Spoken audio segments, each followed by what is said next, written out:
Sebagian dari kita mungkin pernah merasakan yang namanya jatuh cinta. Pada ketika Anda mulai mencintai seseorang, Anda mungkin akan terus-menerus membayangkannya dan semakin ingin menghabiskan waktu bersamanya. Saat jatuh cinta, semua hal akan terasa indah dan menyenangkan. Logika manusia akan terkalahkan ketika ia sedang jatuh cinta. Tak dapat dipungkiri bahwa jatuh cinta akan membawa perubahan bagi diri manusia. Saat jatuh cinta, Anda akan merasakan berbunga-bunga saat mendengar namanya. Tahap pertama dari cinta ini disebut sebagai tergila-gila pada seorang yang dicintai, atau dalam bahasa sekarang bucin, buta karena cinta atau budak cinta. Anda merasakan kebahagiaan dan kegairahan karena jatuh cinta itu. Dan rasanya hidup tanpa si dia tidak akan bahagia. Ketika Anda berada di tengah-tengah cinta yang mendalam, semua yang dilakukan pasangan Anda adalah benar. Dari sinilah istilah cinta itu buta berasal. Anda begitu dibutakan oleh cinta sehingga Anda tidak dapat melihat kekurangan kekasih Anda.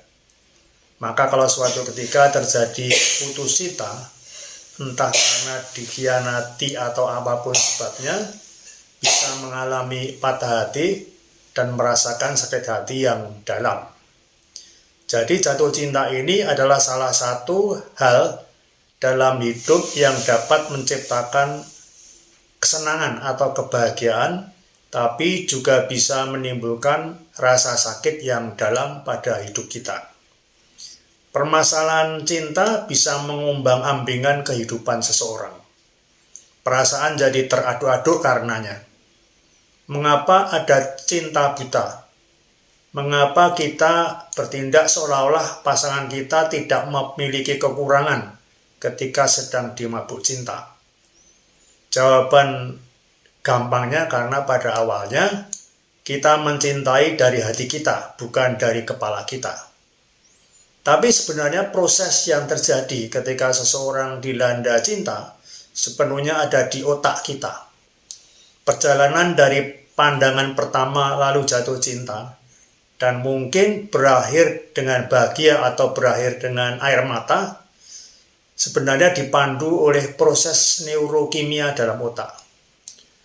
Waktu timbul rasa cinta sebenarnya ada 3 hal yang terjadi, yaitu ketertarikan, nafsu, dan keterikatan. Ketika cinta yang kita rasakan berupa ketertarikan, tubuh dan otak akan melepaskan hormon norepinefrin dan serotonin.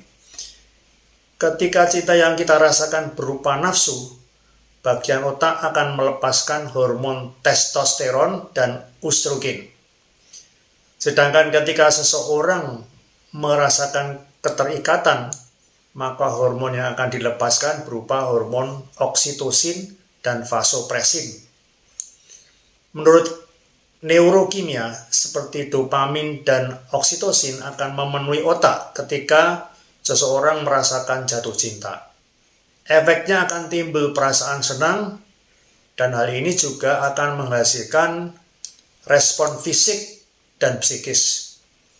Otak akan menjadi aktif di daerah yang kaya akan dopamin, sehingga akan timbul perasaan yang lebih bahagia, hormon kortisol meningkat, dan saat kadar hormon kortisol meningkat, kadar neurotransmitter serotonin menjadi menurun atau berkurang.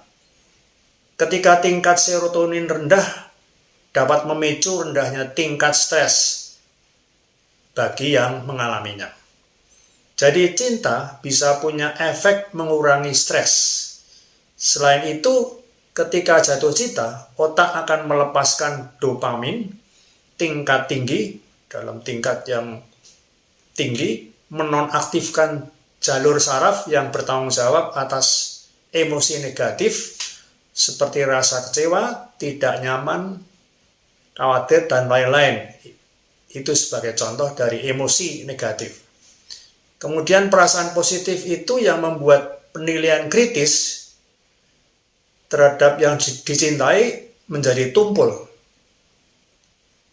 Itulah sebabnya ketika Anda dimabuk cinta, seolah yang dicintai paling cakep dan paling baik sedunia. Maka ketika jatuh cinta, selain mempengaruhi kinerja otak, juga dapat membawa perubahan pada tubuh seseorang. Seperti menurunnya tekanan darah atau hipertensi, menurunkan tingkat stres, merasa lebih aman dengan orang yang dicintai, serta membuat hidup terasa lebih bahagia.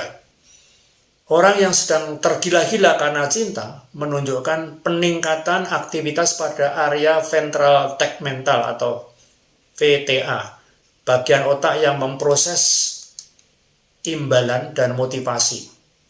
Area VTA ini akan aktif juga karena merasa senang atau nyaman waktu ketika kita misalnya makan makanan yang enak, atau pada kasus yang ekstrim misalnya ketika kita merokok, minum alkohol, atau menyalahgunakan obat-obatan.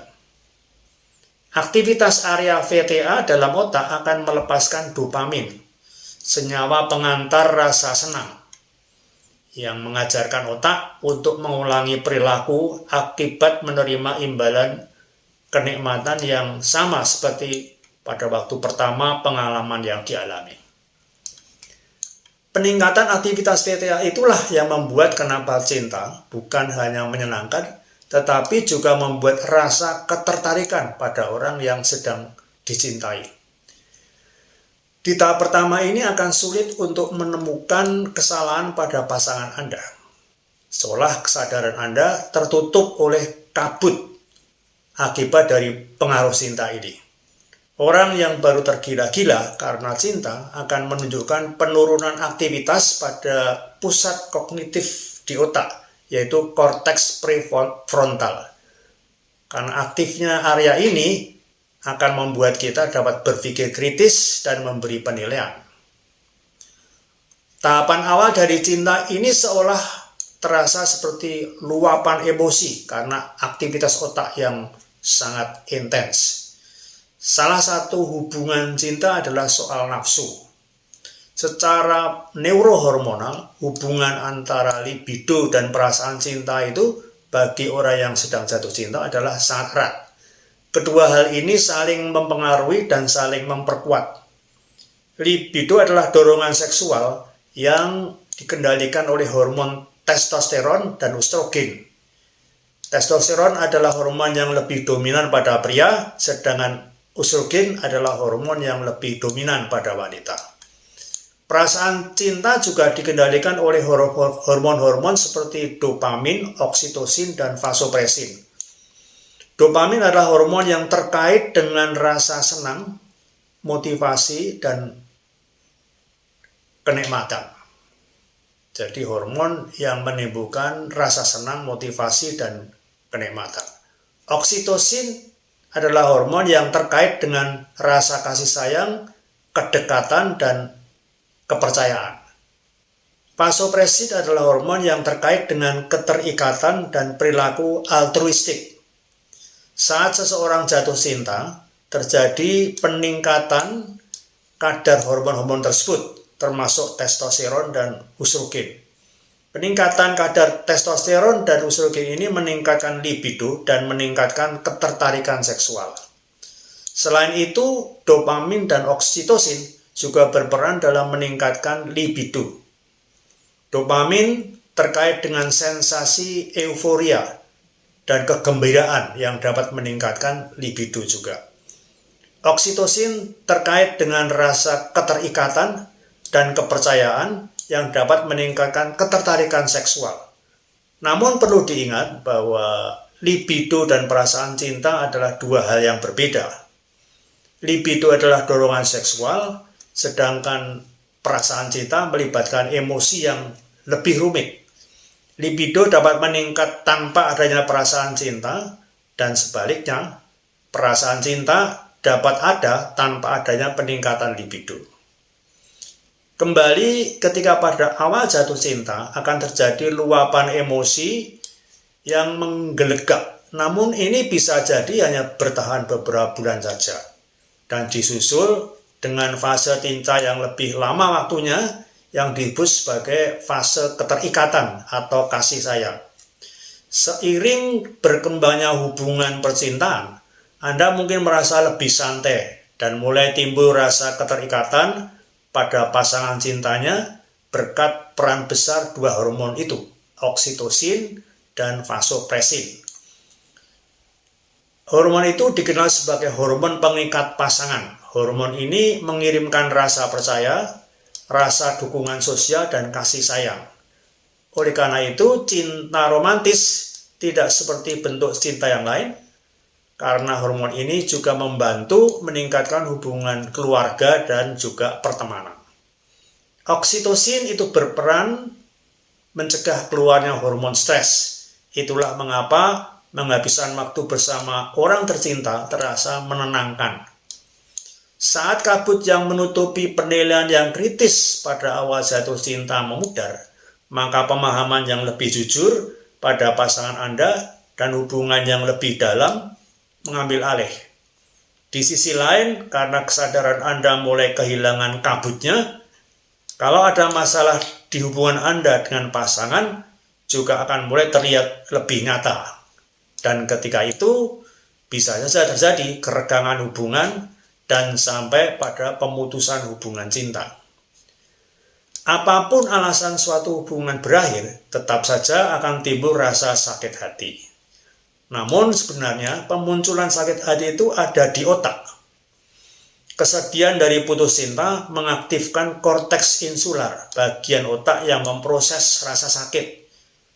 Baik pada waktu kita merasa sakit secara fisik, misalnya karena terkilir misalnya, maupun secara sosial seperti perasaan ditolak misalnya.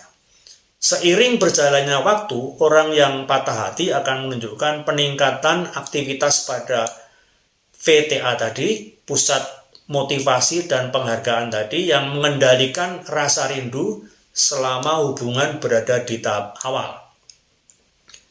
Badai emosi sedih dan patah hati ini juga akan mengaktifkan sistem alarm pada tubuh, yaitu stres, yang membuat Anda merasa terguncang dan resah.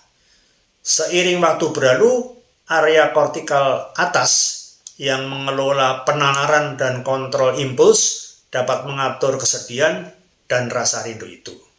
Dan dengan kesadaran yang mulai tumbuh, maka kesedihan atau rasa rindu mulai memudar. Pada tingkat remaja, area kortikal ini masih dalam proses pendewasaan. Jadi tak heran kalau patah hati pertama itu dapat terasa lebih menyiksa. Aktivitas seperti berolahraga, menghabiskan waktu bersama teman, dapat meredakan respon stres akibat patah hati ini. Karena memicu pelepasan senyawa dopamin. Maka ketika timbul proses jatuh cinta, janganlah hanya mengandalkan perasaan di hati saja, tapi bolehlah menggunakan otak Anda agar tidak mendapatkan dampak yang merugikan.